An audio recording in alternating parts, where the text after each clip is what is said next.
എല്ലാവർക്കും നമ്മുടെ ചാനലിലേക്ക് സ്വാഗതം. 2022 നടന്ന +2 പ്രിലിംസിന്റെ തേർഡ് സ്റ്റേജിലെ ക്വസ്റ്റ്യൻ പേപ്പറാണ് ഡിസ്കസ് ചെയ്യാൻ പോകുന്നത്. അതിന്റെ ആൻസറും അതുമായി ബന്ധപ്പെട്ട കണക്റ്റഡ് ഫാക്ട്സുമാണ് പറയുന്നത്. നിങ്ങൾ ചെയ്യേണ്ടത്, നിങ്ങൾക്ക് അറിയാത്ത ഫാക്ട്സ് ഇതിലുണ്ടെങ്കിൽ അത് മാത്രം ഒന്ന് നോട്ട് ചെയ്ത് വെക്കുക. ബാക്കിയുള്ളതൊന്നും എഴുതിയെടുക്കാൻ നിൽക്കരുത്. നിങ്ങളത് കേട്ട് പഠിക്കുക. മാക്സിമം എന്ത് ചെയ്യുക, കേട്ട് പഠിക്കുക. 25-ാം തീയതി നടക്കുന്ന മൂന്നാമത്തെ 10th പ്രിലിംസിന്റെ മൂന്നാം സ്റ്റേജിൽ എനിക്ക് തോന്നുന്നു എന്തായാലും നമ്മൾ ഡിസ്കസ് ചെയ്യുന്നതിൽ നിന്ന് ഒരു 5-6 ക്വസ്റ്റ്യൻ ഉറപ്പായിട്ടും എന്തുണ്ടാവും, ആ ഒരു എക്സാമിന് ഉണ്ടാവും. നിങ്ങൾ നോക്കുക. നമ്മുടെ ജീവിതത്തിൽ നിന്നും പ്രകാശം മറഞ്ഞു പോയിരിക്കുന്നു, എവിടെയും ഇരുട്ടാണ്.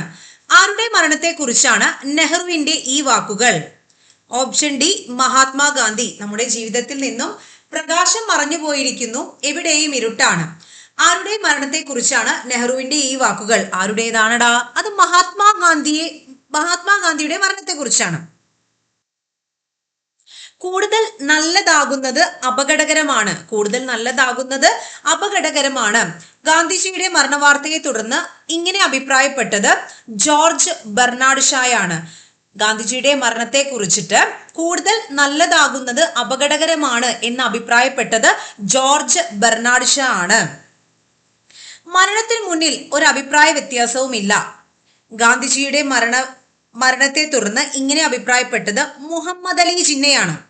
മരണത്തിന് മുന്നിൽ ഒരു അഭിപ്രായ വ്യത്യാസവും ഇല്ലെന്ന് ഗാന്ധിജിയുടെ മരണത്തെക്കുറിച്ച് അഭിപ്രായപ്പെട്ടത് മുഹമ്മദ് അലി ജിന്നയാണ്.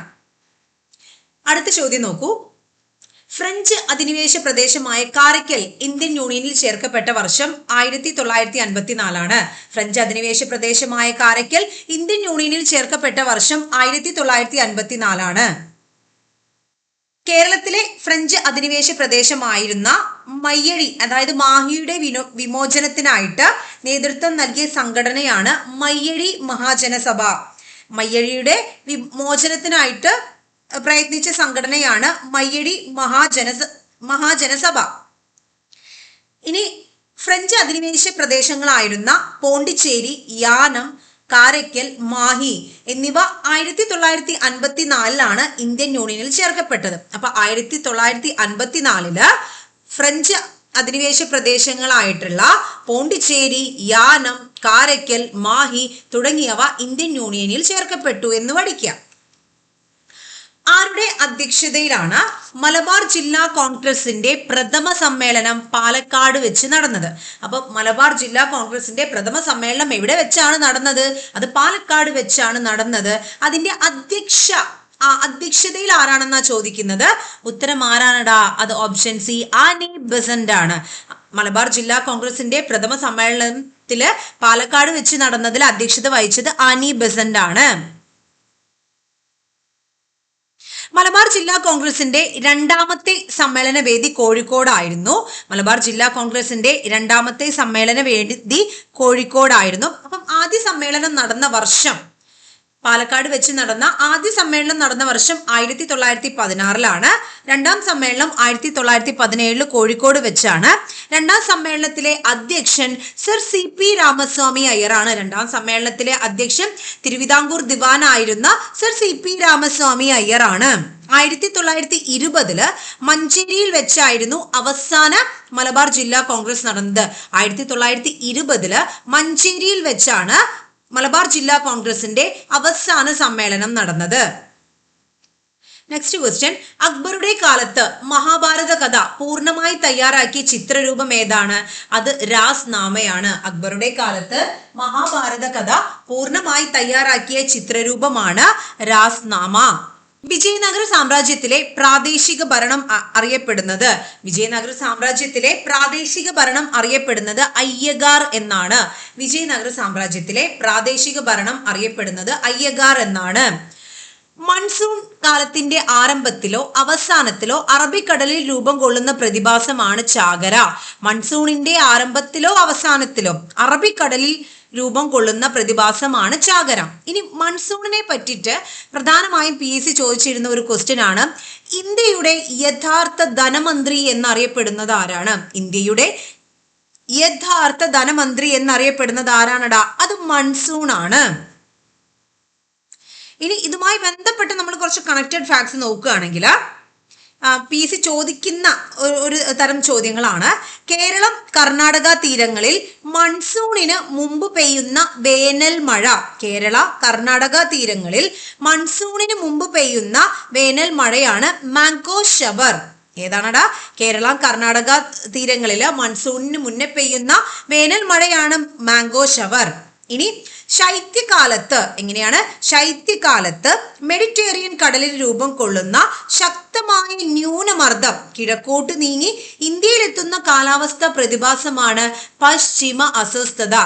ശൈത്യകാലത്ത് മെഡിറ്ററേനിയൻ കടലിൽ രൂപം കൊള്ളുന്ന ശക്തമായ ന്യൂനമർദ്ദം കിഴക്കോട്ട് നീങ്ങി ഇന്ത്യയിലെത്തുന്ന കാലാവസ്ഥ പ്രതിഭാസമാണ് പശ്ചിമ അസ്വസ്ഥത. കർണാടകയിൽ കാപ്പി ചെടികൾ പുഷ്പിക്കാൻ സഹായകമായ ഉഷ്ണക്കാറ്റ് ഏതാണ്? അത് ചെറി ബ്ലോസം ആണ്. കർണാടകയിലെ കാപ്പി ചെടികൾ പുഷ്പിക്കാൻ സഹായകമായ ഉഷ്ണക്കാറ്റ് ഏതാണ്? അത് ചെറി ബ്ലോസം ആണ്. 7ാമത്തെ ചോദ്യം നോക്കുക. തെളിഞ്ഞ ദിനാന്തരീക്ഷ സ്ഥിതിയിൽ വളരെ ഉയരങ്ങളില് നേർത്ത തൂവൽ കെട്ടുകൾ പോലെ കാണുന്ന മേഘരൂപമാണ് സിറസ്. തെളിഞ്ഞ ദിനാന്തരീക്ഷ സ്ഥിതിയില് വളരെ ഉയരങ്ങളില് നേർത്ത തൂവൽ കെട്ടുകൾ പോലെ കാണപ്പെടുന്ന മേഘരൂപമാണ് സിറസ്. ഇനി നോക്കുക, താഴ്ന്ന വിതാനങ്ങളിൽ കനത്ത പാളികളായി കാണപ്പെടുന്ന മേഘങ്ങളാണ് സ്ട്രാറ്റസ്.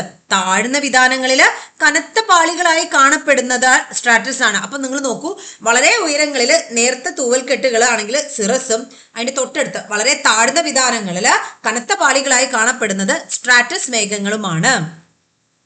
ഇനി കോളിഫ്ലവറിന്റെ ആകൃതിയിലും ചെമ്മരിയാടിന്റെ രോമക്കെട്ടുകൾ പോലെയും കാണപ്പെടുന്ന മേഘങ്ങളാണ് ക്യുമുലസ്. കോളിഫ്ലവറിന്റെ ആകൃതിയിലും ചെമ്മരിയാടിന്റെ രോമക്കെട്ടുകൾ പോലെയും കാണപ്പെടുന്നതാണ് ക്യുമുലസ്. ഇനി നിംബസിനെ കുറിച്ച് ഇടിമേഘങ്ങൾ എന്നറിയപ്പെടുന്നത് ഏതാണടാ? അത് നിംബസ് മേഘങ്ങളാണ്. ഇടിമേഘങ്ങൾ എന്നറിയപ്പെടുന്നത് ഏതാണ്? അത് നിംബസ് മേഘങ്ങളാണ്. ഇതെല്ലാം PSC മുൻകാല വർഷങ്ങളിൽ ചോദിച്ചിട്ടുള്ള ചോദ്യങ്ങളാണ്.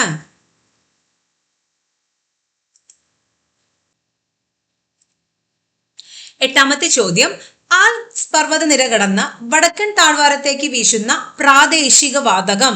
ആൽപ്സ് പർവ്വതനിര കടന്ന് വടക്കൻ താഴ്വാരത്തേക്ക് വീശുന്ന പ്രാദേശിക വാതകമാണ് ഫൊൻ. ഇത് യൂറോപ്യൻ ചിനൂക്ക് എന്നറിയപ്പെടുന്ന ഉഷ്ണക്കാറ്റാണ് ഫൊൻ. ഫൊൻ എങ്ങനെയാ അറിയപ്പെടുന്നത്? യൂറോപ്യൻ ചിനൂക്ക് എന്നറിയപ്പെടുന്ന ഉഷ്ണക്കാറ്റാണ് ഫൊൻ. ഇത് യൂറോപ്പില് മുന്തിരി കൃഷിക്ക് സഹായകമായ പ്രാദേശിക വാതകമാണ് ഫൊൻ. യൂറോപ്പില് മുന്തിരി കൃഷിക്ക് സഹായകമായിട്ടുള്ള പ്രാദേശിക ഉഷ്ണക്കാറ്റാണ് ഫൊൻ എന്ന് പറയുന്നത്. ഇനി നിങ്ങൾ നോക്കൂ, ഓപ്ഷനിലുള്ളത് ചിനൂക്കും ഹാൽമറ്റനുമാണ്. ചിനൂക്കിനെ കുറിച്ചിട്ട് പറയുകയാണെങ്കിൽ വടക്കേ അമേരിക്കയിലെ റോക്കി പർവ്വതനിരയുടെ കിഴക്കൻ ചെരുവിലൂടെ വീശുന്ന ഉഷ്ണക്കാറ്റാണ് ചിനൂക്ക്. വടക്കേ അമേരിക്കയിലെ റോക്കി പർവ്വതനിരയുടെ കിഴക്കൻ ചെരുവിലൂടെ വീശുന്ന ഉഷ്ണക്കാറ്റാണ് ചിനൂക്ക്. ഇത് കനേഡിയൻ സമതലങ്ങളില് ഗോതമ്പ് കൃഷിക്ക് അനുയോജ്യമായിട്ടുള്ള കാറ്റാണ് ചിനൂക്ക്. കനേഡിയൻ സമതലങ്ങളില്, കാരണം വടക്കേ അമേരിക്കയുടെ കാര്യമല്ലേ നമ്മളിപ്പോ പറഞ്ഞത്, അപ്പൊ കനേഡിയൻ സമതലങ്ങളില് ഗോതമ്പ് കൃഷിക്ക് അനുയോജ്യമായത് ചിനൂക്കാണ്. ഇനി യൂറോപ്പിൽ മുന്തിരി കൃഷിയാണെങ്കിലോ അത് ഫൊന്നാണ്. തെക്കു കിഴക്കൻ സ്പെയിനില് ഹേമന്തകാലത്ത് അനുഭവപ്പെടുന്ന അതിശൈത്യമായ പ്രാദേശിക വാതകമാണ് മിസ്ട്രൽ. തെക്കു കിഴക്കൻ സ്പെയിനില് ഹേമന്തകാലത്ത് അനുഭവപ്പെടുന്ന അതിശൈത്യമായ പ്രാദേശിക വാതകമാണ് മിസ്ട്രൽ എന്നറിയപ്പെടുന്നത്. ഇനി നെക്സ്റ്റ് ക്വസ്റ്റ്യൻ നോക്കൂ. 45 D/10 എന്ന ധാരാതലീയ ഭൂപടത്തിന്റെ നമ്പറിൽ ഡി എന്തിനെയാണ് സൂചിപ്പിക്കുന്നത്? 45 D/10 എന്ന ധാരാതലീയ ഭൂപടത്തിന്റെ നമ്പറിൽ ഡി സൂചിപ്പിക്കുന്നത് ഡിഗ്രി ഷീറ്റ് ആണ്. ഡി എന്തിനെയാണ് സൂചിപ്പിക്കുന്നത്? Degree sheet. നമ്മൾ താരതമ്യേന ചെറിയ പ്രദേശങ്ങളുടെ വിശാലമായ വിവരങ്ങൾ ഉൾക്കൊള്ളിച്ചുകൊണ്ട് തയ്യാറാക്കുന്ന ഭൂപടങ്ങളാണ് വലിയ തോത് ഭൂപടങ്ങൾ എന്ന് പറയുന്നത്.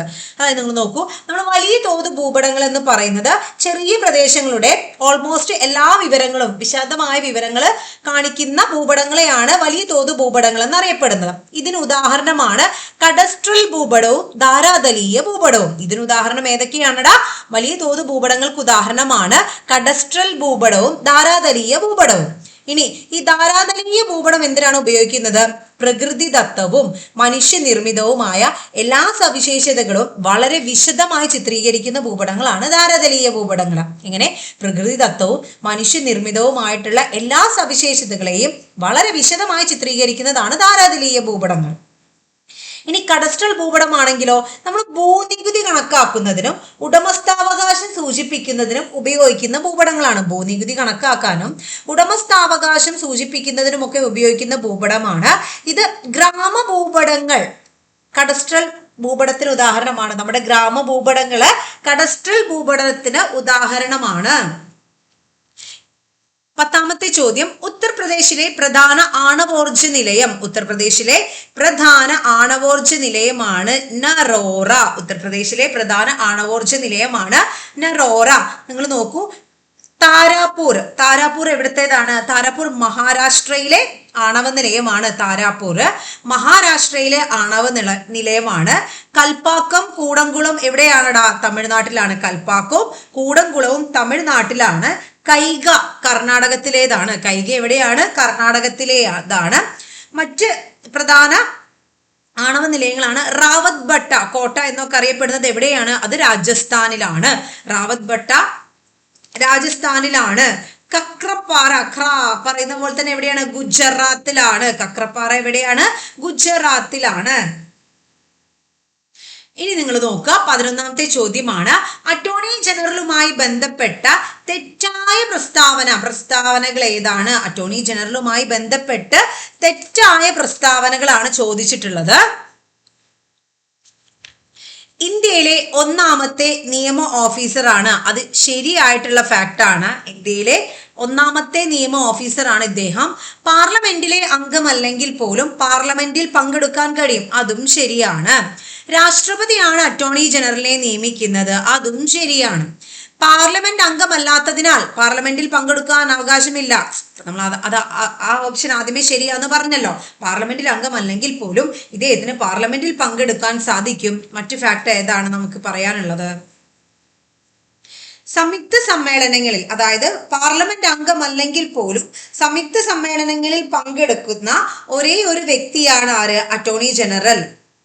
പാർലമെന്റ് അംഗമല്ലെങ്കിൽ പോലും സംയുക്ത സമ്മേളനങ്ങളിൽ പങ്കെടുക്കാൻ സാധിക്കുന്ന ഒരേ ഒരു വ്യക്തിയാണ് അറ്റോർണി ജനറൽ.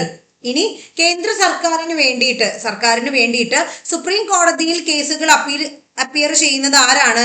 അത് അറ്റോർണി ജനറൽ ആണ്. കേന്ദ്ര സർക്കാരിന്റെ കേസുകളിൽ സുപ്രീം കോടതിയിൽ അപ്പിയർ ചെയ്യുന്നത് ആരാണ്? അറ്റോർണി ജനറൽ ആണ്. ഇനി കേന്ദ്ര സർക്കാരിന്റെ അനുമതി ഉണ്ടെങ്കിൽ സംസ്ഥാന കോടതികളിൽ, അതായത് ഹൈക്കോടതികളിലും ഹാജരാകാൻ ആർക്ക് സാധിക്കും? കേന്ദ്ര സർക്കാരിന്റെ അനുമതി ഉണ്ടെങ്കിൽ ഹൈക്കോടതികളിലും ആർക്ക് അപ്പിയർ ചെയ്യാൻ സാധിക്കും? അറ്റോർണി ജനറലിന് അപ്പിയർ ചെയ്യാൻ സാധിക്കും. അറ്റോർണി ജനറലിന്റെ കാലാവധിയോ മറ്റ് ആനുകൂല്യങ്ങളെ കുറിച്ചിട്ടോ ശമ്പളത്തെ കുറിച്ചിട്ടോ ഒന്നും ഇവിടെ പറയുന്നില്ല. നമ്മുടെ ഭരണഘടനയിൽ പറയുന്നില്ല. അറ്റോർണി ജനറലുമായി ബന്ധപ്പെട്ട ഭരണഘടനാ വകുപ്പ് ആർട്ടിക്കിൾ ആണ് 76. അറ്റോർണി ജനറലുമായി ബന്ധപ്പെട്ട ഭരണഘടനാ ആർട്ടിക്കിൾ ആണ് 76. നിലവില് 16ാമത്തെ അറ്റോർണി ജനറൽ ആണ് ഉള്ളത്. നിലവില് 16ാമത്തെ അറ്റോർണി ജനറൽ ആണ്. അദ്ദേഹമാണ് ആർ വെങ്കിട്ടരമണിയാണ്. നമ്മുടെ 16ാമത്തെ അറ്റോർണി ജനറൽ ആരാണടാ? അത് ആർ വെങ്കിട്ടരമണിയാണ്. അപ്പൊ നമുക്ക് തന്നിരിക്കുന്ന ഫാക്ടുകളില് ഓപ്ഷൻ 4 മാത്രമാണ് തെറ്റ്. അപ്പൊ ആൻസർ ഏതാണ്? ആൻസർ ബി ആണ്. ഇനി ഇന്ത്യയുടെ മുഖ്യ തിരഞ്ഞെടുപ്പ് കമ്മീഷണർ ആരാണ്? ചോദ്യം ഇതാണ്. ഇന്ത്യയുടെ മുഖ്യ തിരഞ്ഞെടുപ്പ് കമ്മീഷണർ ആരാണ്? അത് രാജീവ് കുമാർ ആണ്. ഇന്ത്യയുടെ മുഖ്യ തിരഞ്ഞെടുപ്പ് കമ്മീഷണർ ആണ് രാജീവ് കുമാർ. തിരഞ്ഞെടുപ്പ് കമ്മീഷനുമായി ബന്ധപ്പെട്ട ഒരു വീഡിയോ നമ്മളുടൻ തന്നെ അപ്ലോഡ് ചെയ്യുന്നതായിരിക്കും. അതുകൊണ്ട് ആ ഫാക്ട് നമ്മൾ വേറെ പ്രത്യേകിച്ചൊന്നും പറയുന്നില്ല. നിങ്ങൾ പറയുന്നതിനോട് ഞാൻ വിയോജിക്കുന്നു. പക്ഷെ അത് പറയുവാനുള്ള നിങ്ങളുടെ അവകാശത്തിനായി ഞാൻ മരണം വരെ പോരാടും. ഇത് ആരുടെ വാക്കുകളാണ്? ഇത് വോൾട്ടയറിന്റെ വാക്കുകളാണ്. നിങ്ങൾ പറയുന്നതിനോട് ഞാൻ വിയോജിക്കുന്നു, പക്ഷെ അത് പറയുവാനുള്ള നിങ്ങളുടെ അവകാശത്തിനായി ഞാൻ മരണം വരെ പോരാടും എന്ന് പറഞ്ഞത് ആരാണ്? അത് വോൾട്ടയർ ആണ്. നമുക്ക് വളരെ പരിചിതമായിട്ടുള്ളതും PSC ക്വസ്റ്റ്യൻ പേപ്പറിൽ നിരന്തരം കാണുന്ന മറ്റു 2 കോഡ്സുമാണ് പറയുന്നത്. പ്രാതിനിധ്യമില്ലാതെ നികുതിയില്ല എന്ന മുദ്രാവാക്യത്തിന്റെ ഉപജ്ഞാതാവ് ആരാണ്? പ്രാതിനിധ്യമില്ലാതെ നികുതിയില്ല എന്ന മുദ്രാവാക്യത്തിന്റെ ഉപജ്ഞാതാവാണ് ജെയിംസ് ഓട്ടിസ്. പ്രാതിനിധ്യമില്ലാതെ നികുതിയില്ല, അത് ജെയിംസ് ഓട്ടിസിൻ്റെതാണെങ്കിൽ സ്വതന്ത്രമായി ജനിക്കുന്ന മനുഷ്യൻ എവിടെയും ചങ്ങലയിലാണ് എന്ന് പറഞ്ഞത് ആരാണ്? അത് റൂസോ ആണ്. സ്വതന്ത്രമായി ജനിക്കുന്ന മനുഷ്യൻ എവിടെയും ചങ്ങലയിലാണ് എന്ന് പറഞ്ഞത് റൂസോ ആണ്. യുദ്ധം ആരംഭിക്കുന്നതിന് മുമ്പ് തന്നെ വിപ്ലവം നടപ്പിലായി കഴിഞ്ഞിരിക്കുന്നു, അത് ജനങ്ങളുടെ ഹൃദയത്തിലായിരുന്നു എന്ന് പറഞ്ഞ വ്യക്തിയാണ് ജോൺ ആദംസ്. യുദ്ധം ആരംഭിക്കുന്നത് മുമ്പ് തന്നെ വിപ്ലവം നടപ്പിലായി കഴിഞ്ഞിരിക്കുന്നു, അത് ജനങ്ങളുടെ ഹൃദയത്തിലായിരുന്നു എന്ന് പറഞ്ഞത് ജോൺ ആദംസ് ആണ്. ഇനി ധനബില്ലുമായി ബന്ധപ്പെട്ട ശരിയായ പ്രസ്താവനകളാണ് എന്താ ചോദിച്ചിട്ടുള്ളത്? ധനബില്ലാണ് ചോദിച്ചിട്ടുള്ളത്. അതുമായി ബന്ധപ്പെട്ട ശരിയായിട്ടുള്ള ഫാക്ട്സ് ആണ് ചോദിച്ചിട്ടുള്ളത്. നോക്കൂ, ധനബില്ലുമായി ബന്ധപ്പെട്ട ആർട്ടിക്കിൾ 110 ആണെന്ന് മനസ്സിലാക്കി വെക്കുക. ധനബില്ലുമായി ബന്ധപ്പെട്ട ഭരണഘടനയുടെ ആർട്ടിക്കിൾ 110 ആണ്. ഇനി നമുക്ക് തന്ന ഓപ്ഷൻസ് നോക്കുകയാണെങ്കിൽ രാജ്യസഭയ്ക്കാണ് കൂടുതൽ അധികാരം. അത് തെറ്റാണ്. രാജ്യസഭയ്ക്കല്ല കൂടുതൽ അധികാരം, ലോക്സഭയ്ക്കാണ് കൂടുതൽ അധികാരം. അത് ശരിയായ ഫാക്റ്റ് ആണ്. കാരണം രാഷ്ട്രപതിയുടെ അനുമതിയോടെ മണി ബില്ല് ലോക്സഭയിലാണ് ആദ്യം അവതരിപ്പിക്കുന്നത്. മണി ബില്ല് ആദ്യം അവതരിപ്പിക്കുന്നത് രാഷ്ട്രപതിയുടെ അനുമതിയോടെ ലോക്സഭയിലാണ്. ഇനി ഇരു സഭകൾക്കും തുല്യ അധികാരമുണ്ട്. അതപ്പം തെറ്റായിട്ടുള്ള ഫാക്റ്റ് ആണ്. ധനബില്ലുകളില് അന്തിമ അധികാരം ലോക്സഭാ സ്പീക്കറുടേതാണ്. അത് വളരെ ശരിയായിട്ടുള്ള ഫാക്റ്റ് ആണ്. ധനബില്ലുകളില് അന്തിമ അധികാരം ലോക്സഭാ സ്പീക്കറുടേതാണ്. ഇനി ഈ ലോക്സഭയിൽ മണി ബില്ല് പാസ്സാക്കിയാൽ അത് രാജ്യസഭയിലേക്ക് അയച്ചു കൊടുക്കും അല്ലെ? ഏത് സഭയാണോ പാസ്സാക്കുന്നത് അപ്പൊ തൊട്ടടുത്ത സഭയിലേക്ക് നമ്മൾ അയച്ചു കൊടുക്കുന്നു. ഇവിടെ ലോക്സഭയിലാണ് ഫസ്റ്റ് ധനബില്ല് അവതരിപ്പിക്കുന്നത്. അതുകൊണ്ട് നമ്മൾ ഇത് അടുത്ത സഭയായിട്ടുള്ള രാജ്യസഭയിലേക്ക് വിടുന്നു. 14 ദിവസത്തിനകം ബില്ലിന് അനുമതി നൽകി തിരികെ നൽകണമെന്നാണ്. ഇപ്പൊ 14 ദിവസത്തിനകം രാജ്യസഭ ആ ബില്ലിന് അനുമതി നൽകി തിരികെ നൽകണം. ഇനി രാജ്യസഭ അനുമതി നൽകിയില്ല എന്ന് വിചാരിക്കാം. അപ്പൊ രാജ്യസഭ അനുമതി നൽകിയില്ല എങ്കിലും ആ ബില്ല് പാസ്സാക്കിയതായി കണക്കാക്കുന്നതാണ്. രാജ്യസഭ അനുമതി കൊടുത്തില്ലെങ്കിലും ആ ബില്ല് പാസ്സായതായിട്ട് കണക്കാക്കും. അതുകൊണ്ടാണടാ പറയുന്നത് ലോക്സഭയ്ക്കാണ് കൂടുതൽ അധികാരമെന്നും ധനബില്ലുകളിൽ അന്തിമ അധികാരം ആരുടേതാണ്? ലോക്സഭാ സ്പീക്കറുടേതാണ്. നമ്മോട് ചോദിച്ചിട്ടുള്ളത് ശരിയായ പ്രസ്താവനകൾ ഏതൊക്കെയാണെന്നാണ്. നിങ്ങൾ നോക്കൂ, 2ഉം 4ഉമാണ് ശരിയായ പ്രസ്താവന. നെക്സ്റ്റ്, കോപ്ര എന്നതിന്റെ പൂർണ്ണ രൂപം ഏതാണ്? കോപ്ര എന്നതിന്റെ പൂർണ്ണ രൂപമാണ് കൺസ്യൂമർ പ്രൊട്ടക്ഷൻ ആക്ട്. കോപ്ര എന്നതിന്റെ പൂർണ്ണ രൂപമാണ് consumer protection act. Option C ആണ്. ഇനി മൗലിക അവകാശവുമായി ബന്ധപ്പെട്ട ശരിയായ പ്രസ്താവനകൾ ഏത്? മൗലിക അവകാശവുമായി ബന്ധപ്പെട്ട ശരിയായ പ്രസ്താവനകൾ ഏതാണ്? ഭരണഘടനയുടെ 4-ാം ഭാഗത്ത് ഉൾപ്പെടുത്തിയിരിക്കുന്നു. അത് തെറ്റല്ലേ കുഞ്ഞുങ്ങളെ? ഭരണഘടനയുടെ 4-ാം ഭാഗത്ത് ഉൾപ്പെടുത്തിയിരിക്കുന്നത് നിർദ്ദേശക തത്വങ്ങളല്ലേ? നമ്മുടെ മാർഗനിർദ്ദേശ തത്വങ്ങളാണ് ഭരണഘടനയുടെ 4-ാം ഭാഗത്ത് ഉൾപ്പെടുത്തിയിരിക്കുന്നത്. രണ്ടാമത്തെ ഓപ്ഷൻ ആണ് ഭരണഘടനയുടെ 3-ാം ഭാഗത്ത് ഉൾപ്പെടുത്തിയിരിക്കുന്നു. അത് ശരിയാണടേ. ഭരണഘടനയുടെ 3-ാം ഭാഗത്ത് ഉൾപ്പെടുത്തിയിരിക്കുന്നത് മൗലിക അവകാശങ്ങളാണ്, ഫണ്ടമെന്റൽ റൈറ്റ്സ് ആണ്. കോടതി നടപടികളിലൂടെ നേടിയെടുക്കാൻ കഴിയും. എന്താണ് പറയുന്നത്? കോടതി നടപടികളിലൂടെ നേടിയെടുക്കാൻ കഴിയുമെന്നാണ് പറയുന്നത്. അത് ശരിയാണ്. ഇനി ബ്രിട്ടീഷ് ഭരണഘടനയിൽ നിന്നും കടമെടുത്തതാണ്. തെറ്റാണടേ. നമ്മുടെ ഫണ്ടമെന്റൽ റൈറ്റ്സ്, മൗലിക അവകാശങ്ങൾ നമ്മൾ കടമെടുത്തിരിക്കുന്നത് USA നിന്നാണ്, അമേരിക്കൻ ഭരണഘടനയിൽ നിന്നുമാണ് ഫണ്ടമെന്റൽ റൈറ്റ്സ്, മൗലിക അവകാശം നമ്മൾ കടമെടുത്തിട്ടുള്ളത്.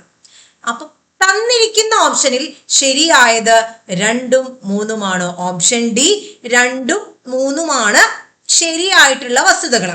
നമ്മൾ PC പരീക്ഷകൾക്ക് പ്രിപ്പയർ ചെയ്യുന്ന സമയത്ത് നമ്മൾ വീണ്ടും റിവൈസ് ചെയ്ത് പ്രിപ്പയർ ചെയ്യേണ്ട സംഗതികളാണ്.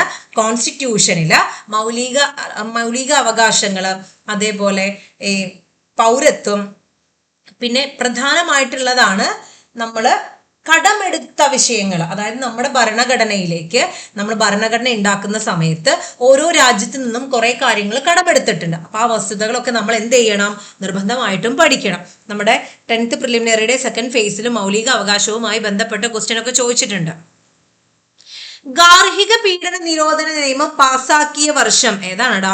ഗാർഹിക പീഡന നിരോധന നിയമം പാസാക്കിയ വർഷമാണ് 2005. ഗാർഹിക പീഡന നിരോധന നിയമം പാസാക്കിയ വർഷം അതായത് 2005 സെപ്റ്റംബർ 13 പാസ്സായിട്ടുള്ളത്. 2005 സെപ്റ്റംബർ 13. ഇനി ഈ ഗാർഹിക ഹിംസയിൽ നിന്ന് അതായത് സ്ത്രീകൾക്ക് എതിരെയുള്ള ഈ സ്ത്രീകൾക്ക് സംരക്ഷണം കൊടുക്കുന്ന ഈ നിയമം 2005 പാസ്സായിട്ടുണ്ടെങ്കിലും ഇത് നിലവിൽ വന്ന തീയതി ചോദിച്ചാൽ ഏതാണടാ? അത് 2006 ഒക്ടോബർ 26. ഗാർഹിക പീഡന നിരോധന നിയമം നിലവിൽ വന്ന തീയതി ചോദിച്ചാൽ അത് 2006 ഒക്ടോബർ 26 പഠിച്ചു വെക്കാം. 1995 ബീജിംഗ് പ്രഖ്യാപനത്തിന്റെ അടിസ്ഥാനത്തിൽ ഇന്ത്യയിൽ വന്ന നിയമമാണ് ഏത്? ഗാർഹിക പീഡന നിരോധന നിയമം. 1995 ബീജിംഗ് പ്രഖ്യാപനത്തിന്റെ അടിസ്ഥാനത്തിൽ ഇന്ത്യയിൽ നിലവിൽ വന്ന നിയമമാണ് ഗാർഹിക പീഡന നിരോധന നിയമം. ഈ നിയമം അനുസരിച്ച് ഓരോ ജില്ലയിലും ഓരോ പ്രൊട്ടക്ഷൻ ഓഫീസർ വീതം ഉണ്ടായിരിക്കണമെന്ന് പറയുന്നുണ്ട്. ഈ നിയമം അനുസരിച്ച് ഓരോ ജില്ലയിലും ഓരോ പ്രൊട്ടക്ഷൻ ഓഫീസർ വീതം ഉണ്ടായിരിക്കണമെന്ന് പറയുന്നുണ്ട്. നിങ്ങൾ അടുത്ത ക്വസ്റ്റ്യൻ നോക്കുക. ഭരണഘടനാ നിർമ്മാണ സഭയുമായി ബന്ധപ്പെട്ട് ശരിയായ പ്രസ്താവനകൾ ഏതൊക്കെ എന്നാണ്? ഭരണഘടനാ നിർമ്മാണ സഭയുമായി ബന്ധപ്പെട്ട ശരിയായ പ്രസ്താവനകൾ ഏതൊക്കെയാണ്? ക്യാബിനറ്റ് മിഷൻ പദ്ധതി പ്രകാരമാണ് രൂപം കൊണ്ടത്. അത് ശരിയാണടേ. ഭരണഘടനാ നിർമ്മാണ സഭ രൂപം കൊണ്ടത് ക്യാബിനറ്റ് മിഷൻ പദ്ധതി പ്രകാരമാണ്. ക്യാബിനറ്റ് മിഷനിലെ പ്രധാന അംഗങ്ങൾ ആരൊക്കെയായിരുന്നു? Pethick Lawrence, AV Alexander, Stafford Cripps ആണ്. ആരൊക്കെയാണ്? Pethick Lawrence, AV Alexander, Stafford Cripps തുടങ്ങിയവരായിരുന്നു ക്യാബിനറ്റ് മിഷനിലെ 3 അംഗങ്ങൾ. ഇനി 3 മലയാളി വനിതകൾ പങ്കെടുത്തു. അതും ശരിയാണ്. 3 മലയാളി വനിതകൾ പങ്കെടുത്തിട്ടുണ്ട്. അതായത് ഭരണഘടനാ നിർമ്മാണ സഭയിൽ പങ്കെടുത്ത 3 മലയാളി വനിതകളാണ് ആനി മസ്ക്രിൻ, അമ്മു സ്വാമിനാഥൻ, ദാക്ഷായണി വേലായുധൻ. ആരൊക്കെയാണടാ? ആനി മസ്ക്രിൻ, അമ്മു സ്വാമിനാഥൻ, ദാക്ഷായണി വേലായുധൻ തുടങ്ങിയവർ. ഡ്രാഫ്റ്റിംഗ് കമ്മിറ്റിയുടെ അധ്യക്ഷൻ ഡോക്ടർ രാജേന്ദ്ര പ്രസാദ് ആയിരുന്നു. അത് തെറ്റാണ് കുഞ്ഞുങ്ങളെ. ഡ്രാഫ്റ്റിംഗ് കമ്മിറ്റിയുടെ അധ്യക്ഷൻ ആരാണടാ? ഡ്രാഫ്റ്റിംഗ് കമ്മിറ്റിയുടെ അധ്യക്ഷൻ ഡോക്ടർ BR അംബേദ്കർ ആണ്. അംബേദ്കറിന്റെ നേതൃത്വത്തിലാണ് ഡ്രാഫ്റ്റിംഗ് കമ്മിറ്റി പ്രവർത്തിച്ചത്. അപ്പൊ നിങ്ങൾ നോക്കുക, ഡ്രാഫ്റ്റിംഗ് കമ്മിറ്റിയുടെ അധ്യക്ഷൻ ഡോക്ടർ BR അംബേദ്കർ ആണ്, രാജേന്ദ്ര പ്രസാദ് അല്ല. KM മുൻഷി ഡ്രാഫ്റ്റിംഗ് കമ്മിറ്റിയിലെ ഒരംഗമായിരുന്നു. അത് ശരിയായ ഫാക്റ്റ് ആണ്. KM മുൻഷി ഡ്രാഫ്റ്റിംഗ് കമ്മിറ്റിയിലെ ഒരു അംഗമായിരുന്നു. നിങ്ങൾ നോക്കുക, തന്നിരിക്കുന്ന പ്രസ്താവനകളിൽ ശരിയായ പ്രസ്താവനകൾ ഏതൊക്കെയാണ്? 1, 2, 4. ഓപ്ഷൻ B ആണ്. 19ാമത്തെ ചോദ്യം, വിവരാവകാശവുമായി ബന്ധപ്പെട്ട ശരിയായ പ്രസ്താവനകൾ ഏതൊക്കെ എന്നാണ്? ശരിയായ പ്രസ്താവനകൾ ഏതൊക്കെയാണ്? വിവരാവകാശ നിയമം പാസ്സാക്കുന്നതിൽ MKSS എന്ന സംഘടന വഹിച്ച പങ്ക് വലുതാണ്. ശരിയാണ്. MKSS എന്ന സംഘടന ഏതാണ്? മസ്ദൂർ കിസാൻ ശക്തി സംഗതൻ. ആ ഒരു സംഘടന വഹിച്ച പങ്ക് വളരെ വലുതാണ്. ഇതിന്റെ നേതൃത്വ നിരയിൽ വന്ന ആളുകളാണ് അരുണ റോയും ശങ്കർ സിംഗും നിഖിൽ ഡേ തുടങ്ങിയവരാണ് മസ്ദൂർ കിസാൻ ശക്തി സംഘടനന് നേതൃത്വം നൽകിയത്. വിവരാവകാശ നിയമത്തിൽ ഒപ്പിട്ട രാഷ്ട്രപതി ശ്രീ APJ അബ്ദുൽ കലാം ആയിരുന്നു. വളരെ ശരിയാണ്. MKSS സംഘടനയുടെ പ്രവർത്തന മേഖല എവിടെയാണ്? രാജസ്ഥാനാണ്. അതും വളരെ ശരിയാണ്. അപ്പം ഇതുവരെ ശരിയല്ലേ കിട്ടുണ്ണേട്ടാ എന്ന് ചോദിച്ചാൽ എന്താണ്? ഇതുവരെ വളരെ ശരിയാണ്. നിങ്ങൾ നോക്കൂ, മസ്ദൂർ കിസാൻ ശക്തി സംഘടന കർഷകരുടെയും രാജസ്ഥാനിലുള്ള കർഷകരുടെയും തൊഴിലാളികളുടെയും ഒരു സംഘടനയാണ്. അപ്പൊ ആ പറഞ്ഞ 3 ഫാക്ടും എന്താണ്? ശരിയാണ് കിട്ടുണ്ണിയേട്ടാ. ഇനി ഓപ്ഷൻ 4 നോക്കൂ. ഈ നിയമം പാസ്സാക്കിയ വർഷം 2008 ആണ്. എടാ ഈ നിയമം പാസ്സാക്കിയ വർഷം ഏതാണ്? എത്രയോ തവണ PSC ചോദിച്ചിട്ടുള്ളതാണ്. വിവരാവകാശ നിയമം പാസ്സാക്കിയ വർഷം എൻ്റെ കുഞ്ഞുങ്ങളെ അത് 2005 വിവരാവകാശ നിയമം പാസ്സാക്കിയ വർഷം 2005. തന്നിരിക്കുന്ന ഓപ്ഷനുകളിൽ ശരിയായിട്ടുള്ള ഓപ്ഷൻ ഏതാണടാ? ഓപ്ഷൻ സി ആണ് 1, 2, 3. ഇനി പ്രാദേശിക ഭരണകൂടങ്ങൾക്ക് ഭരണഘടനാ പദവി നിർദ്ദേശിച്ച കമ്മിറ്റി ഏതാണ്? പ്രാദേശിക ഭരണകൂടങ്ങൾക്ക് ഭരണഘടനാ പദവി നിർദ്ദേശിച്ച കമ്മിറ്റിയാണ് option A 1 PK Thungon committee. പ്രാദേശിക ഭരണകൂടങ്ങൾക്ക് ഭരണഘടനാ പദവി നിർദ്ദേശിച്ച കമ്മിറ്റിയാണ് തുങ്കൻ കമ്മിറ്റി. നമ്മൾ തന്നിരിക്കുന്ന ആളുകളെ ഒന്ന് പരിചയപ്പെടാം. നോക്കൂ, ബൽവന്ത് റായ് കമ്മിറ്റി പഞ്ചായത്തി രാജ് സംവിധാനത്തെ കുറിച്ച് പഠിക്കാൻ സ്വാതന്ത്ര്യാനന്തരം നിയമിക്കപ്പെട്ട കമ്മിറ്റിയാണ്. ആദ്യ കമ്മിറ്റിയാണ് ബൽവന്ത് റായ് മേത്ത കമ്മിറ്റി. പഞ്ചായത്തി രാജ് സംവിധാനത്തെ കുറിച്ച് പഠിക്കാനായിട്ട് സ്വാതന്ത്ര്യാനന്തരം നിയമിക്കപ്പെട്ട ആദ്യ കമ്മിറ്റിയാണ് ബൽവന്ത് റായ് കമ്മിറ്റി എന്ന് പറയുന്നത്. ഇനി അതുമായി ബന്ധപ്പെട്ട, അതായത് പഞ്ചായത്തി രാജുമായി ബന്ധപ്പെട്ട മറ്റ് 2 ആളുകളാണ് പഞ്ചായത്തി രാജിന്റെ പ്രവർത്തനങ്ങൾ നവീകരിക്കുന്നതിന് വേണ്ടി ആസൂത്രണ കമ്മീഷൻ നിയമിച്ച കമ്മിറ്റിയാണ് GVK റാവു കമ്മിറ്റി. 1985 പഞ്ചായത്തി രാജിന്റെ പ്രവർത്തനങ്ങൾ നവീകരിക്കുന്നതിന് വേണ്ടിയിട്ട് ആസൂത്രണ കമ്മീഷൻ നിയമിച്ച കമ്മിറ്റിയാണ് ഏത്? GVK റാവു കമ്മിറ്റി എന്ന്. അതായത് നമ്മുടെ പ്ലാനിംഗ് കമ്മീഷന്റെ നിർദ്ദേശപ്രകാരം നിയോഗിച്ചതാണ് GVK റാവുവിനെ. എന്തിനു വേണ്ടിയിട്ടാണ്? പഞ്ചായത്തി രാജ് പ്രവർത്തനങ്ങളെ കുറച്ചുകൂടി വിപുലമാക്കാൻ വേണ്ടിയിട്ടാണ്. പഞ്ചായത്തി രാജ് സംവിധാനത്തിന്റെ ധനകാര്യ സമ്മേളനങ്ങളിൽ, അതായത് ധനകാര്യങ്ങളിന്മേൽ പഠനം നടത്താൻ നിയമിക്കപ്പെട്ട കമ്മീഷനാണ് സന്താനം കമ്മീഷൻ. പഞ്ചായത്തി രാജ് സംവിധാനത്തിന്റെ ഈ പഞ്ചായത്തി രാജിന്റെ കാര്യങ്ങളിൽ, അതായത് ധനകാര്യങ്ങളിൽ പഠനം നടത്താൻ ഈ ഫണ്ട്, അതായത് സർക്കാർ അനുവദിക്കുന്ന ഫണ്ടുകൾ ഗ്രാമതലത്തിലൊക്കെ ശരിയായ രീതിയിലാണ് ഉപയോഗിക്കുന്നത് എന്നൊക്കെ അറിയുന്നതിന് വേണ്ടിയിട്ട്, അതിനെക്കുറിച്ചൊരു പഠനം നടത്താൻ വേണ്ടിയിട്ട് 1963 സന്താനം കമ്മീഷനെ നിയമിക്കുന്നത്. 21ാമത്തെ ചോദ്യം ഇതാണ്: ഇന്ത്യയിൽ പണനയം നടപ്പിലാക്കുന്ന സ്വതന്ത്ര അതോറിറ്റി ഏത്? ഇന്ത്യയില് പണനയം നടപ്പിലാക്കുന്ന സ്വതന്ത്ര അതോറിറ്റി ഏതാണ്? Option C reserve bank of India ആണ്. ഇനി എന്താണ് ഈ പണനയം എന്ന് പറഞ്ഞിട്ടുണ്ടെങ്കിൽ എന്താണ്?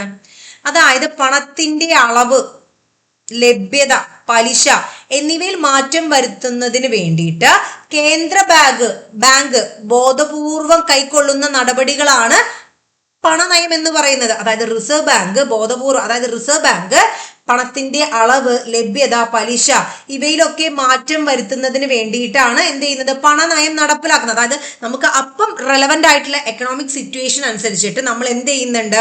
ഈ പലിശയിലും റിവേഴ്സ് റിപ്പോ അതിലൊക്കെ എന്ത് ചെയ്യുന്നുണ്ട്? മാറ്റം വരുത്തുന്നുണ്ട് അല്ലേ? അപ്പം ഇന്ത്യയിൽ പണനയം നടപ്പിലാക്കുന്ന സ്വതന്ത്ര അതോറിറ്റിയാണ് ആര്? Reserve bank of India. ഇനി കമ്മി ബജറ്റ് എന്നാൽ എന്താണ്? നമുക്കറിയാം കമ്മി എന്ന് പറഞ്ഞാൽ എന്താണ് കുഞ്ഞുങ്ങളെ? കുറവ് അല്ലെ? കമ്മി ബജറ്റ് എന്നാൽ വരുമാനത്തെക്കാൾ ചിലവ് കൂടിയ ബജറ്റാണ്. അതായത് വരുമാനം കുറവും ചിലവ് കൂടുതലുമായിട്ടുള്ള ബജറ്റാണ് കമ്മി ബജറ്റ് എന്ന് പറയുന്നത്. 23ാമത്തെ ക്വസ്റ്റ്യൻ ഫൈനൽ ആൻസർ കീയിൽ എന്തായി പോയതാണ്? ഡിലീഷൻ വന്ന ക്വസ്റ്റ്യൻ ആണ് കേട്ടോ. ഇനി 24ാമത്തെ ചോദ്യമാണ്: GDP മൊത്തം ആഭ്യന്തര ഉൽപാദനം പ്ലസ് NFIA, അതായത് വിദേശത്ത് നിന്നുള്ള അറ്റ ഘടക വരുമാനം എന്ന് പറയുന്നത് ഏതാണടാ? അത് ഓപ്ഷൻ ബി ആണ്. മൊത്തം ദേശീയ ഉൽപ്പന്നം GNP എന്ന് പറയുന്നതാണ്. അതായത് GDPയുടെ കൂടെ നെറ്റ് വിദേശത്ത് നിന്നുള്ള അറ്റ ഘടക വരുമാനം കൂടെ കണക്കാക്കുമ്പോഴാണ് എന്ത് നോക്കാൻ വേണ്ടിയിട്ടാണ് നമ്മൾ ഇത് രണ്ടും കൂടെ കൂട്ടുന്നത്? മൊത്തം ദേശീയ ഉൽപ്പന്നം കണ്ടെത്താൻ വേണ്ടിയിട്ടാണ് നമ്മൾ ഇത് കൂട്ടുന്നത്. ആസൂത്രണ കമ്മീഷന്റെ പുതിയ പേര് എന്താണ്?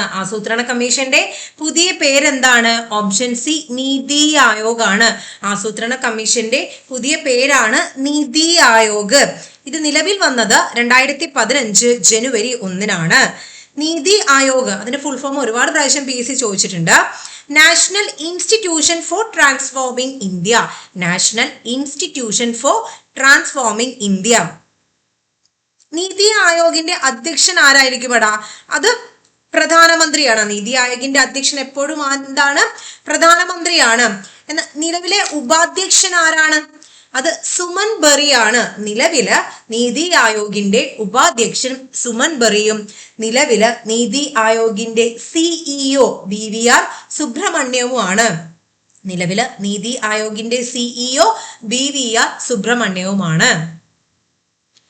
ഇനി 26ാമത്തെ ചോദ്യം, AB രക്തഗ്രൂപ്പുള്ള ഒരു വ്യക്തിക്ക് A രക്തഗ്രൂപ്പുള്ള മറ്റൊരു വ്യക്തിക്ക് രക്തം ദാനം ചെയ്യുവാൻ കഴിയില്ല. കാരണം A രക്തഗ്രൂപ്പുള്ള വ്യക്തിയുടെ ശരീരത്തില് ഓപ്ഷൻ ബി ആന്റി ബി എന്ന ആന്റിബോഡി ഉൽപ്പാദിപ്പിക്കപ്പെടും എന്നതുകൊണ്ടാണ്. ആന്റി ബി എന്ന ആന്റിബോഡി ഉൽപ്പാദിപ്പിക്കപ്പെടും എന്നുള്ളത് കൊണ്ടാണ് സാധിക്കാത്തത്. കേരളത്തിലെ ആദ്യത്തെ റബ്ബർ പാർക്ക് സ്ഥിതി ചെയ്യുന്ന സ്ഥലം അതെവിടെയാണടാ? അത് ഐരാപുരമാണ്. കേരളത്തിലെ ആദ്യത്തെ റബ്ബർ പാർക്ക് സ്ഥിതി ചെയ്യുന്ന സ്ഥലമാണ് ഐരാപുരം. ഇനി PSC അതായത് ആദ്യത്തെ എന്നുള്ള രീതിയിൽ ചോദിച്ച കുറച്ച് കാര്യങ്ങളാണ് പറയുന്നത്.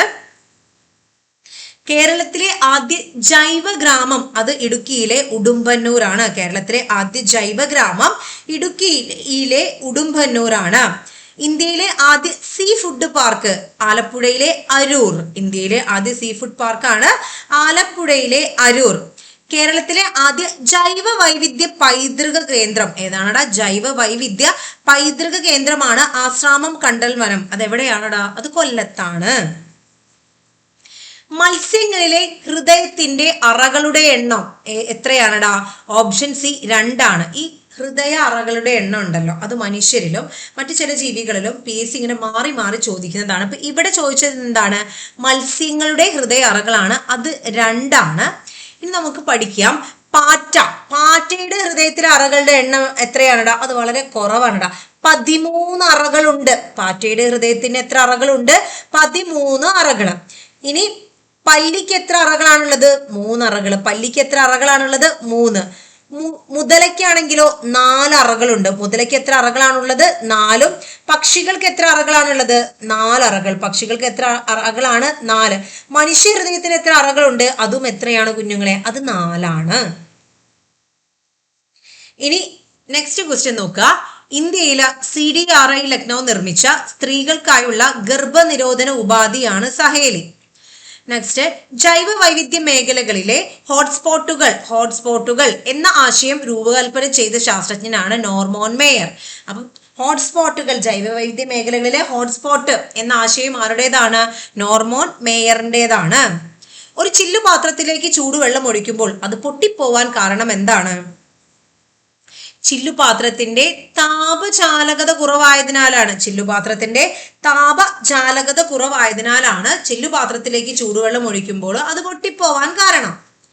ഹൈഡ്രജൻ സ്പെക്ട്രത്തിന്റെ ഏത് ശ്രേണിയാണ് ദൃശ്യപ്രകാശത്തിന്റെ തരംഗദൈർഘ്യത്തിന്റെ പരിധിയിൽ വരുന്നത്? അതേതാണ്? ഓപ്ഷൻ ബി ബാൽമർ ശ്രേണിയാണ്. ഹൈഡ്രജൻ സ്പെക്ട്രത്തിന്റെ ദൃശ്യപ്രകാശത്തിന്റെ തരംഗദൈർഘ്യത്തിന്റെ പരിധിയിൽ വരുന്നത്. ഇനി നോക്കുക, 30 മീറ്റർ ഉയരമുള്ള ഒരു കെട്ടിടത്തിൽ നിന്നും 50 ഗ്രാം ഭാരമുള്ള കല്ല് താഴെ എത്തുമ്പോൾ അതിന്റെ പ്രവേഗം ഏകദേശം എത്രയായിരിക്കും? അത് ഓപ്ഷൻ ഡി 24.25 മീറ്റർ/സെക്കൻഡ് ആണ് തന്നിട്ടുള്ളത്. കാലിയം എന്നത് ഏത് മൂലകത്തിന്റെ ലാറ്റിൻ നാമമാണ്? കാലിയം എന്നത് പൊട്ടാസ്യത്തിന്റെ ലാറ്റിൻ നാമമാണ്. പൊട്ടാസ്യത്തിന്റെ നമ്മൾ എങ്ങനെ എഴുതുക? KNLA, കാലിയം എന്നത് പൊട്ടാസ്യത്തിന്റെ ലാറ്റിൻ നാമമാണെങ്കിൽ, ഇനി സോഡിയം നമ്മൾ എങ്ങനെ എഴുതുക?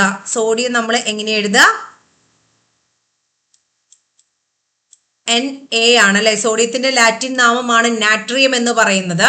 കോപ്പറിന്റെ ലാറ്റിൻ നാമമാണ് കുപ്രം എന്ന് പറയുന്നത്, Cu, കുപ്രം.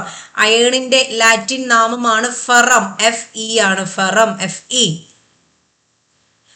ഇനി ഖരപദാർത്ഥങ്ങളെ ചൂടാക്കി നേരിട്ട് വാതകമാക്കി മാറ്റുന്ന പ്രക്രിയയാണ് ഉത്പാദനം എന്ന് പറയുന്നത്. ഖരപദാർത്ഥങ്ങളെ ചൂടാക്കി നേരിട്ട് വാതകമാക്കി മാറ്റുന്ന പ്രക്രിയയാണ്. അപ്പൊ നമ്മൾ ഈ കർപ്പൂരമൊക്കെ കത്തിക്കുന്ന സമയത്ത് അത് പിന്നെ ലിക്വിഡ് ഫോമിലേക്ക് മാറുന്നുണ്ടോ? ഇല്ല, അത് നേരിട്ട് എന്തായി മാറുകയാണ്? വാതക അവസ്ഥയിലേക്ക് മാറുകയാണ്. അതേപോലെ നാഫ്തലിന്, ഡ്രൈ ഐസ്, ഇതൊക്കെ എന്താണ്? നേരിട്ട് ഖരപദാർത്ഥങ്ങൾ അത് നേരിട്ട് ചൂടാക്കിയിട്ട് വാതകമായി മാറുന്നതിന് ഉൽപാദനത്തിന് ഉദാഹരണങ്ങളാണ്. താഴെ കൊടുത്തിരിക്കുന്നവയിൽ വ്യത്യസ്തമായത് കണ്ടെത്താനാണ് പറഞ്ഞിട്ടുള്ളത്. താഴെ കൊടുത്തിരിക്കുന്നവയിൽ വ്യത്യസ്തമായത് കണ്ടെത്താനാണ്. നിങ്ങൾ നോക്കൂ, ഇതില് നമുക്ക് തന്നിട്ടുള്ളത് റീഡ് ഓൺലി മെമ്മറി ഉണ്ട്, റാൻഡം ആക്സസ് മെമ്മറി ഉണ്ട്, ക്യാഷ് മെമ്മറി ഉണ്ട്, ബ്ലൂറേ DVD ഉണ്ട്. ഇതിന്റെ ഉത്തരം ഏതാണടാ? ബ്ലൂറേ DVD ആണ്. കാരണം തന്നിരിക്കുന്ന മറ്റു 3 ഓപ്ഷൻ ആയിട്ടുള്ള read only memory, random access memory, cache memory ഒക്കെ കമ്പ്യൂട്ടറിന്റെ പ്രൈമറി മെമ്മറിയിൽ പ്രഥമ മെമ്മറികളാണെങ്കിൽ ഉയർന്ന സംഭരണശേഷിയുള്ള ഒപ്റ്റിക്കൽ ഡിസ്ക് ആണ് ഏത്? ബ്ലൂറേ DVD എന്ന് പറയുന്നത്. അപ്പൊ അതുകൊണ്ടാണ് അത് വ്യത്യാസമായത്. ഇനി ഇന്ത്യൻ റെയിൽവേ ഉപയോഗിക്കുന്ന കമ്പ്യൂട്ടർ നെറ്റ്വർക്കിന് ഉദാഹരണം ഏതാണ്? നമുക്ക് കുറച്ചും കൂടി എളുപ്പത്തിൽ കിട്ടുമല്ലേ. ഏതാണ്? വൈഡ് ഏരിയ നെറ്റ്വർക്ക് ആണ്. ഏതാണടാ? Wide area network. എന്നാൽ ഇത് നോക്കൂ, മെട്രോപൊളിറ്റൻ നെറ്റ്വർക്ക് എന്ന് പറയുന്നത് എന്താണ്? അതായത് ഒരു നഗരത്തിലോ കുറച്ച് വലിയ മേഖലകളിലോ ഒക്കെ കമ്പ്യൂട്ടറുകൾ തമ്മിൽ ബന്ധിപ്പിക്കാൻ വേണ്ടി ഉപയോഗിക്കുന്ന നെറ്റ്വർക്കാണ് മെട്രോപൊളിറ്റൻ നെറ്റ്വർക്ക്. ഇനി ലോക്കൽ ഏരിയ നെറ്റ്വർക്ക് ആണെങ്കിലോ വളരെ ചെറിയ മേഖലയിൽ മാത്രമായി വ്യാപിച്ചു കിടക്കുന്ന ഒരു കമ്പ്യൂട്ടർ നെറ്റ്വർക്കാണ് ലോക്കൽ ഏരിയ നെറ്റ്വർക്ക് എന്ന് പറയുന്നത്. പേഴ്സണൽ ഏരിയ നെറ്റ്വർക്ക് ആണെങ്കിലോ ഒരു വ്യക്തിയുടെ കൈവശമുള്ള ഉപകരണങ്ങൾ തമ്മിൽ ബന്ധിപ്പിച്ച് ആശയവിനിമയം നടത്താൻ സാധിക്കുന്നതാണ് പേഴ്സണൽ ഏരിയ നെറ്റ്വർക്ക്. എന്നാൽ അതിവിശാലമായ മേഖലകളിലായി വ്യാപിച്ചു കിടക്കുന്ന കമ്പ്യൂട്ടർ നെറ്റ്വർക്ക് ആണ് ഇത് വൈഡ് ഏരിയ നെറ്റ്വർക്ക്. പിന്നെ വേൾഡ് വൈഡിന്റെ ഉപജ്ഞാതാവ് ആരാണ്? വേൾഡ് വൈഡിന്റെ ഉപജ്ഞാതാവാണ് option A Tim Berners Lee. World വൈഡിന്റെ ഉപജ്ഞാതാവാണ് ടിം ബേണേഴ്സ്ലി. താഴെ കൊടുത്തിരിക്കുന്നവയിൽ ഓഫീസ് പാക്കേജിന്റെ ഭാഗമായി വരുന്ന ഡാറ്റാബേസ് മാനേജ്മെന്റ് സിസ്റ്റം ഏതാണ്? താഴെ തന്നിരിക്കുന്നവയിൽ ഓഫീസ് പാക്കേജിന്റെ ഭാഗമായി വരുന്ന ഡാറ്റാബേസ് മാനേജ്മെന്റ് സിസ്റ്റം ആണ് മൈക്രോസോഫ്റ്റ് ആക്സസ് എന്ന് പറയുന്നത്. ഏതാണ്? Microsoft access. മറ്റൊരാളുടെ സ്വകാര്യതയിലേക്കുള്ള കടന്നുകയറ്റം ഇൻഫർമേഷൻ ടെക്നോളജി ആക്ടിന്റെ ഏത് സെക്ഷനിൽ പെടുന്നു? ഓപ്ഷൻ ബി 66E ആണ്. എന്താ പറയുന്നത്? മറ്റൊരാളുടെ സ്വകാര്യതയിലേക്കുള്ള കടന്നുകയറ്റം IT ആക്ടിന്റെ ഏത് സെക്ഷനിൽ പെടുന്നു? 66E ആണ്. ഇനി 66B എന്താണടാ? മോഷ്ടിക്കപ്പെട്ട കമ്പ്യൂട്ടറോ അനുബന്ധ ഉപകരണങ്ങളോ സ്വീകരിക്കുന്നത് തടയുന്ന വകുപ്പാണ് 66B പറയുന്നത്. നമ്മൾ ഈ മോഷ്ടിക്കപ്പെട്ട കമ്പ്യൂട്ടറോ അതുമായി ബന്ധപ്പെട്ട കണക്റ്റഡ് ആയിട്ടുള്ള ഉപകരണങ്ങൾ സ്വീകരിക്കുന്നത് തടയുന്നതാണ് 66B. പിന്നെ 66 പറയുന്നത് കമ്പ്യൂട്ടർ ഹാക്കിങ്ങിനെതിരെയുള്ള IT ആക്ടിലെ സെക്ഷനാണ്. 66 എന്ന് പറയുന്നത് കമ്പ്യൂട്ടർ ഹാക്കിങ്ങിനെതിരെയുള്ള സെക്ഷനാണ്. താഴെ പറയുന്നവയിൽ കുമാരനാശാനെ കുറിച്ച് ശരിയായ പ്രസ്താവന ഏതാണ്? താഴെ പറയുന്നവയിൽ കുമാരനാശാനെ കുറിച്ചുള്ള ശരിയായ ഫാക്ട് ഏതാണെന്നാണ് ചോദിക്കുന്നത്. നിങ്ങൾ നോക്കുക, മഹാകാവ്യം രചിച്ചിട്ടില്ല. അത് ശരിയാണ് കേട്ടോ. ഇതേ മഹാകാവ്യം രചിച്ചിട്ടില്ല. പ്രരോദനം കുമാരനാശാന്റെ കൃതിയല്ല. അത് തെറ്റായിട്ടുള്ള ഫാക്റ്റാണ് കേട്ടോ. കാരണം AR രാജരാജവർമ്മയുടെ നിര്യാണത്തെ തുടർന്ന് ആശാൻ രചിച്ച വിലാപ കാവ്യമാണടാ പ്രരോദനം എന്ന് പറയുന്നത്. AR രാജരാജവർമ്മയുടെ മരണത്തെ തുടർന്ന് ആശാൻ രചിച്ച വിലാപ കാവ്യമാണ് ഏത്? പ്രരോദനം. മഗ്ദലന മറിയം എന്ന ഖണ്ഡകാവ്യം രചിച്ചിട്ടുണ്ട്. അത് തെറ്റാണ്. മഗ്ദലന മറിയം എഴുതിയിട്ടുള്ളത് വള്ളത്തോൾ നാരായണ മേനോനാണ്. മഗ്ദലന മറിയം എഴുതിയിട്ടുള്ളത് വള്ളത്തോൾ നാരായണ മേനോനാണ്. ആദ്യത്തെ ഖണ്ഡകാവ്യം വീണപ്പൂവാണ്. അത് ശരിയാണ്. പക്ഷെ തന്നിരിക്കുന്നതിൽ ഉത്തരം ഓപ്ഷൻ ബി 1ഉം 4ഉം ശരിയാണ്. മലയാളത്തിലെ ആദ്യത്തെ ചെറുകഥയാണ് വാസനാവികൃതി. ഓപ്ഷൻ സി ആണ്. വാസനാവികൃതി, അതായത് വേങ്ങയിൽ കുഞ്ഞിരാമൻ നായർ രചിച്ചിട്ടുള്ള വാസനാവികൃതിയാണ് മലയാളത്തിലെ ആദ്യത്തെ ചെറുകഥ. വെള്ളപ്പൊക്കത്തിൽ തകഴിയുടെ കൃതിയാണ്. ശബ്ദിക്കുന്ന കലപ്പ പൊൻകുന്നം വർക്കിയുടെ ചെറുകഥയാണ്. പ്രകാശം പരത്തുന്ന പെൺകുട്ടി ടി പത്മനാഭന്റെ കൃതിയാണ്. താഴെ പറയുന്നവയിൽ കഥകളിയുമായി ബന്ധപ്പെടാത്ത പ്രസ്താവന, അത് ബന്ധപ്പെടാത്തതാണ്. മിനുക്ക്, പച്ച, കത്തി, കരി, താടി എന്നിവ കഥകളിയിലെ പ്രധാന വേഷങ്ങളാണ്. ഇത് ശരിയാണല്ലോ. ചെണ്ട, ശുദ്ധമംഗളം, ചേങ്കില, ഇലത്താളം എന്ന വാദ്യങ്ങൾ കഥകളിയിൽ ഉപയോഗിക്കുന്നുണ്ടേ. കഥകളിക്ക് അവലംബമായിട്ടുള്ള സാഹിത്യരൂപം ആട്ടക്കഥയാണ്. അതും ശരിയാണ്. സംഭാഷണ പ്രധാനമായ സാഹിത്യ രൂപമാണ് കഥകളി. അത് തെറ്റല്ലേ? അത് സംഭാഷണ പ്രധാനമായിട്ടുള്ള സാഹിത്യ രൂപമാണോ കഥകളി? അത് തെറ്റായിട്ടുള്ള ഫാക്റ്റാണ്. അപ്പം തന്നിരിക്കുന്നവയിൽ ബന്ധപ്പെടാത്തത് ചോദിച്ചാൽ ഏതാണ്? ഓപ്ഷൻ എ 4ാമത്തെ ഫാക്റ്റാണ് തെറ്റായിട്ടുള്ളത്. ഒളിമ്പിക്സ് ചിഹ്നത്തിൽ എത്ര വളയങ്ങൾ കോർത്തിണക്കിയിട്ടുണ്ട്? ഒളിമ്പിക്സ് ചിഹ്നത്തിൽ എത്ര വളയങ്ങൾ കോർത്തിണക്കിയിട്ടുണ്ട്? ഓപ്ഷൻ ബി 5 ആണ്. ഒളിമ്പിക്സ് ചിഹ്നത്തില എത്ര വളയങ്ങൾ കോർത്തിണക്കിയിട്ടുണ്ടടാ? 5 വളയങ്ങൾ. അത് ഏതൊക്കെ? അതായത് 5 നിറങ്ങളിലാണ് ഇത് കോർത്തിണക്കിയിട്ടുള്ളത്. നീല നിറം യൂറോപ്പിനെയും, കറുപ്പ് ആഫ്രിക്കയെയും, ചുവപ്പ് അമേരിക്കയെയും, മഞ്ഞ ഏഷ്യയെയും, പച്ച ഓസ്ട്രേലിയയുമാണ് കാണിക്കുന്നത്. നീല യൂറോപ്പ്, കറുപ്പ് ആഫ്രിക്ക, ചുവപ്പ് അമേരിക്ക, മഞ്ഞ ഏഷ്യ, പച്ച ഓസ്ട്രേലിയ.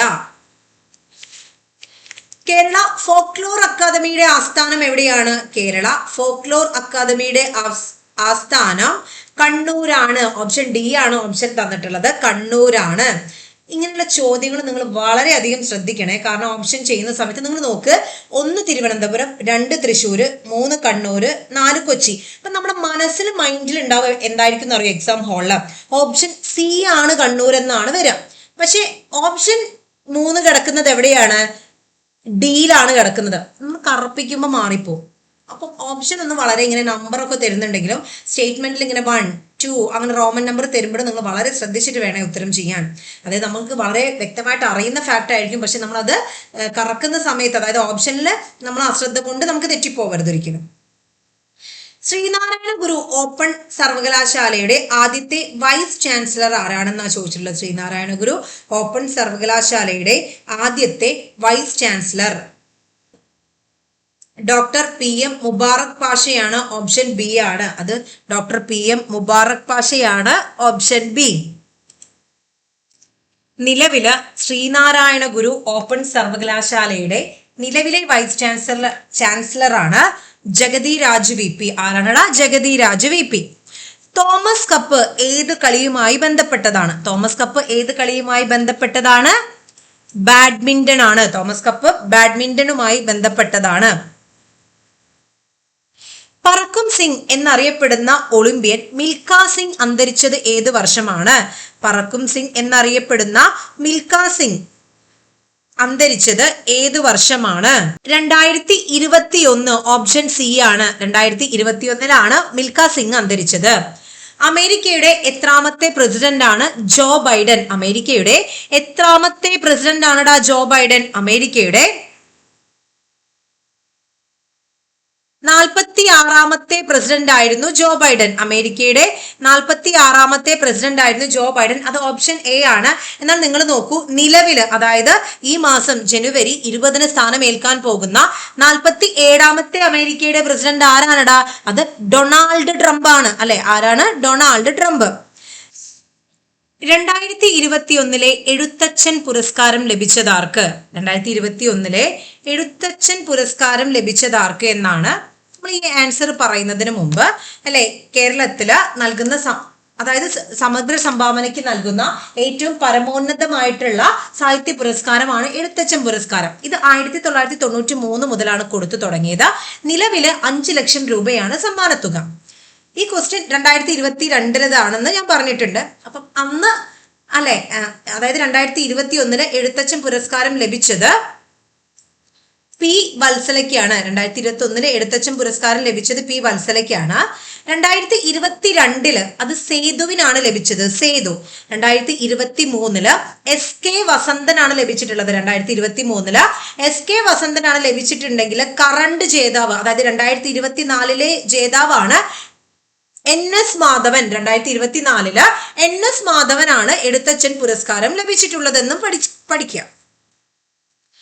നമ്മൾ ആ ഒരു ചോദ്യ പേപ്പറിലെ അതായത് GKന്റെ പാർട്ട് നമ്മൾ കംപ്ലീറ്റ് ചെയ്തിട്ടുണ്ട്.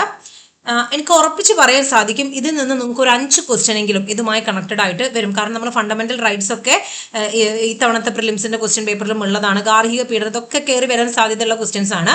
നിങ്ങൾ ഇതൊന്ന് കേട്ട് എന്ത് ചെയ്യുക, പഠിക്കുക. നിങ്ങൾക്ക് അറിയാത്ത ഫാക്റ്റുകൾ മാത്രം നിങ്ങൾ എന്ത് ചെയ്യുക, ഒന്ന് നോട്ട് ചെയ്ത് വെക്കുക. അത് പരീക്ഷന്റെ മുന്നേ ഒന്ന് വായിച്ച് നോക്കുക. നമ്മുടെ ചാനൽ എല്ലാവരും ഒന്ന് സബ്സ്ക്രൈബ് ചെയ്യുക. എന്ന് വെച്ചാൽ ഒരുപാട് കുട്ടികൾ വീഡിയോ കാണുന്നുണ്ടെന്ന് മനസ്സിലാക്കുന്നത്, പക്ഷെ അവരാരും ചാനൽ സബ്സ്ക്രൈബ് ചെയ്യാതെയാണ് കാണുന്നത്. അപ്പോൾ ഒന്ന് നമ്മുടെ ചാനൽ ഒന്ന് സബ്സ്ക്രൈബ് ചെയ്തൊന്ന് സപ്പോർട്ട് ചെയ്യുക. നിങ്ങൾക്ക് നിങ്ങളുടെ കൂട്ടുകാർക്കൊക്കെ ഇതൊന്ന് ഷെയർ ചെയ്ത് കൊടുക്കുക. നിങ്ങൾക്ക് ഇതിൽ പോരായ്മകളോ അല്ലെങ്കിൽ ഇനി ഏതെങ്കിലും ക്ലാസ് വേണം എന്നുള്ളതോ എന്തെങ്കിലും ഒക്കെ ഉണ്ടെങ്കിൽ നിങ്ങളൊന്ന് കമൻറ്റ് ബോക്സിൽ എന്ത് ചെയ്യടാ, ഒന്ന് കമൻറ്റ് ചെയ്യുക. Thank you. ബൈ.